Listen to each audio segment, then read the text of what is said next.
नमस्कार, मैं योगेश राणा। बीजेपी के सांसद ने जब यह बयान दिया कि उनके लाए गए कामों को अटकाया जा रहा है, कहीं फंसे हुए हैं, साइन नहीं हो रहे हैं, तो बहुत से सवाल उठे। लेकिन साथ ही यह भी लगा कि बीजेपी एक अनुशासित पार्टी है, इसीलिए बात आई और गई हो जाएगी। लेकिन ऐसा लगता नहीं है। बात आई और गई हो जाने वाली है। ऐसा क्यों नहीं लगता है? इस सवाल के उत्तर को समझने के लिए आप बीजेपी के प्रदेश अध्यक्ष महेंद्र भट्ट के बयान पर गौर कीजिए। जब मीडिया ने बीजेपी के प्रदेश अध्यक्ष महेंद्र भट्ट से अनिल बलूनी के बयान पर उनकी प्रतिक्रिया जाननी चाहिए तो उन्होंने बहुत ही छोटा सा उत्तर दिया, बस 13 सेकंड का। जब किसी विषय को नजरअंदाज करना होता है तो जाहिर सी बात है उस पर कम बोला जाता है। यह एक सीधी सी बात है राजनीति में। महेंद्र भट्ट का 13 सेकंड का यह जो बयान है सुनना चाहिए, उसे सुनेंगे भी, क्योंकि महेंद्र भट्ट बीजेपी के प्रदेश अध्यक्ष है और उनका जवाब उत्तराखंड में समूची बीजेपी का पक्ष है, समूची बीजेपी का जवाब है। महेंद्र भट्ट कह रहे हैं कि ऐसा कुछ भी नहीं है। किस आधार पर अनिल बलूनी ने कहा है उसका उत्तर तो वही देंगे, लेकिन प्रदेश और केंद्र की योजनाएं राज्य में स्थापित हो इसके लिए सरकार कटिबद्ध है। बोलना चाह रहे हैं लेकिन एक साइन नहीं हो पा रहे हैं।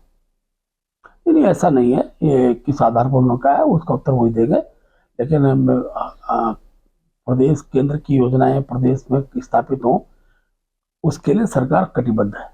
यानी सीधी सी बात है, महेंद्र भट्ट सहमत नहीं है अनिल बलूनी की बात से और वो कह रहे हैं कि वो किस संदर्भ में कह रहे हैं इसका जवाब तो वही देंगे, लेकिन राज्य में केंद्र और राज्य की जो योजना है उनको लागू करने में जो मौजूदा सरकार है वो कटिबद्ध है। यदि आपने अनिल बलूनी का बयान सुना होगा तो आपने एक बात गौर की होगी, उनकी आवाज में बेबसी है, निराशा है, एक असहायपन दिख रहा है। सर, आपके द्वारा जो पासपोर्ट ऑफिस यहाँ मांगा गया था वो अब तक धरातल पर नहीं उतर पाया, उसके बारे में कुछ? देखिए, बड़ी मुसीबत से और बहुत मुश्किलों के साथ हम लोग जाते हैं भारत सरकार में। विदेश मंत्री जी के आगे हम लोगों ने मतलब बिल्कुल हाथ जोड़ के और इस गढ़वाल के लिए एक दूसरा पासपोर्ट ऑफिस लाए। अभी तक खुल जाना चाहिए था। अब वो किन कारणों से आप लोग पता कीजिए कि क्यों एक साइन के लिए इतने समय से रुके रहते। बड़ी दुख की बात है। बहुत प्रयासों के बाद बड़ी मुश्किलों के साथ कामों को आगे बढ़ाया जाता है। मैंने 12.5 लाख रुपए उसके अपनी सांसद निधि से भी उसके लिए दिए थे, लेकिन वो कहीं अटका हुआ है। उसको जांच आप लोग भी कीजिए, मैं भी कर रहा हूँ। अनिल बलूनी का यह बयान साधारण बयान नहीं है। अनिल बलूनी खुद साधारण व्यक्ति नहीं है। वो केंद्र में दिल्ली में बीजेपी की बात हो या फिर उत्तराखंड में बीजेपी की बात हो, इसीलिए सवाल यह उठ जाता है कि क्या उत्तराखंड में बीजेपी में भीतर ही भीतर कोई गंभीर तनाव है। यह सवाल इसलिए भी जन्म ले रहा है क्योंकि बीजेपी के प्रदेश अध्यक्ष महेंद्र भट्ट एक तरह से उनकी बात सही नहीं मान रहे।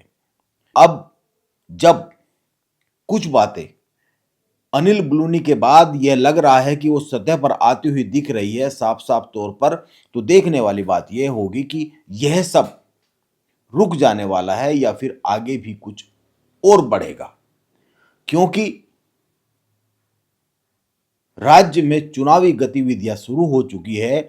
जिस जिस सीट पर दावेदारी करने जा रहा है वहां पर अपनी अपनी विधानसभा सीट में एक्टिविटी शुरू कर चुका है। बीजेपी और कांग्रेस दोनों मैदान में उतर चुके हैं, इसीलिए यह बहुत संवेदनशील समय शुरू हो जाता है, क्योंकि माना यह जा रहा है कि 27 के एकदम शुरू में चुनाव हो सकते हैं। नमस्कार, मैं योगेश राणा।